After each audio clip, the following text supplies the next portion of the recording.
ছাত্র জনতাকে গণহত্যার ঘটনায় আন্তর্জাতিক তদন্ত চেয়ে জাতিসংঘের কাছে চিঠি দিয়েছে বিএনপি।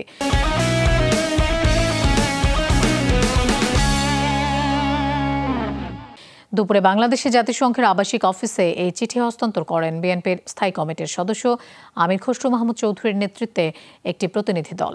এই ঘটনাকে নজিরবিহীন মন্তব্য করে বিএনপির স্থায়ী কমিটির সদস্য আমির খসরু মাহমুদ চৌধুরী বলেন, কোনো স্বৈরশাসক যেন এভাবে নির্বিচারে গণহত্যা চালাতে না পারে, ভবিষ্যতে কেউ যেন মানবাধিকার লঙ্ঘন করতে না পারে, সেজন্য ঘটনার দৃষ্টান্তমূলক বিচার চায় বিএনপি। প্রতিনিধি দলে আরও উপস্থিত ছিলেন বিএনপির আন্তর্জাতিক বিষয়ক কমিটির সদস্য শ্যামা ওবায়েদ।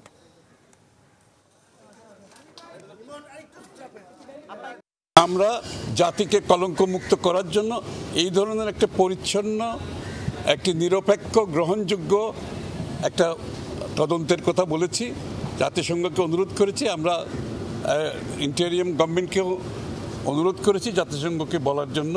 তো আমরা আশা করছি যে জাতির এই ক্রান্তি লগ্নে এরকম একটি তদন্ত সকলের আকাঙ্ক্ষা, জাতির আকাঙ্ক্ষা বলে আমরা মনে করি।